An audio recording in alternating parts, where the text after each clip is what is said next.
I've had an ever shifting relationship with the holiday of Christmas throughout my life. Maybe we all have to some degree. But last year, just after Christmas was over, actually, something strange happened for me. As I was decompressing from the activities of the holiday, I was struck with wonder by the story of the holiday. I don't mean the academic theological version, I don't mean the particularly American version. I mean the version that just showed up in my mind and heart as I was taking down my Christmas lights. I was struck with wonder over the vulnerability of God in the story. Now, if you've been on this journey of spiritual search with me for any amount of time, then you know that I deeply believe in God. And you know that I have no idea what that last sentence really means. I believe that God is real, that we all have that of God within us, but I also believe that God is utterly unknowable mystery. This is the paradox of my spirituality. I believe both things. Deep in my body, I believe both things. But it's this paradox of belief that leads to my love of Scripture, I think. I love to read the ancient stories of people trying to figure out who and what God is. And in the vast corpus of stories about God, Christmas is a doozy. It's the story of incarnation, which is a word I absolutely adore. It means embodiment in flesh. We are all incarnation. But the story of Christmas tells of a unique incarnation. It's the embodiment of God in flesh. And this is the vulnerability that struck me. I know we see heaps of baby Jesus images this time of year, but I want to interrupt them. I want to turn toward the sheer wildness of the story. I mean, why on earth would a supposedly all-powerful God decide to incarnate as a helpless baby in a deeply impoverished family? It's an absolutely absurd choice. No one would make it. But the story isn't designed to teach us about practicality. It's a story we tell to remind ourselves that God is with us. And according to Mary, the mother of this unique incarnation, who said, God has scattered the proud in the thoughts of their hearts. God has brought down the powerful from their thrones and lifted up the lowly. God has filled the hungry with good things and sent the rich away empty.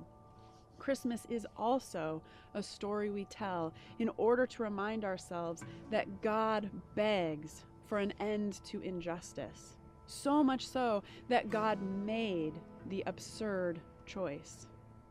Christmas tells an absurd story, but it also tells an utterly human story. It describes something that happens every day, the event of birth. But no matter how commonplace the event of birth may be, it's always a wildly inspiring experience. Watching as new life arrives in the world gives one the sense of miracle, of survival, of hope. It gives us the sense that justice will prevail.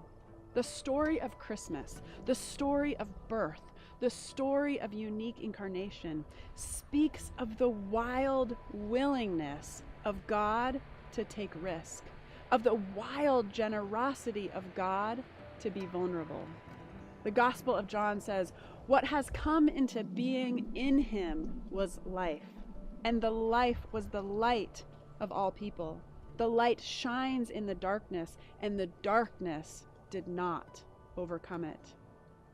We celebrate Christmas, the story of a birth that reminds us that God is with us, that reminds us that God begs for an end to injustice, as a reminder that the darkness will fade, that the light will return.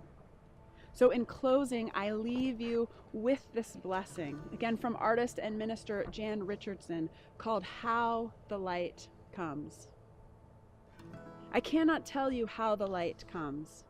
What I know is that it is more ancient than imagining, that it travels across an astounding expanse to reach us, that it loves searching out what is hidden, what is lost, what is forgotten, or in peril, or in pain, that it has a fondness for the body, for finding its way toward flesh, for tracing the edges of form, for shining forth through the eye, the hand, the heart.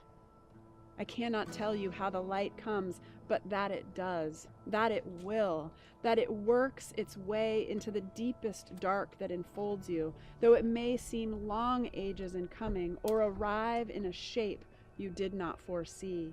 And so, may we, this day, turn ourselves toward it.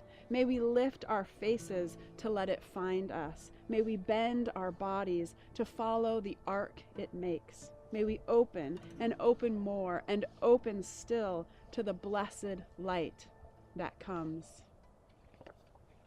Merry Christmas.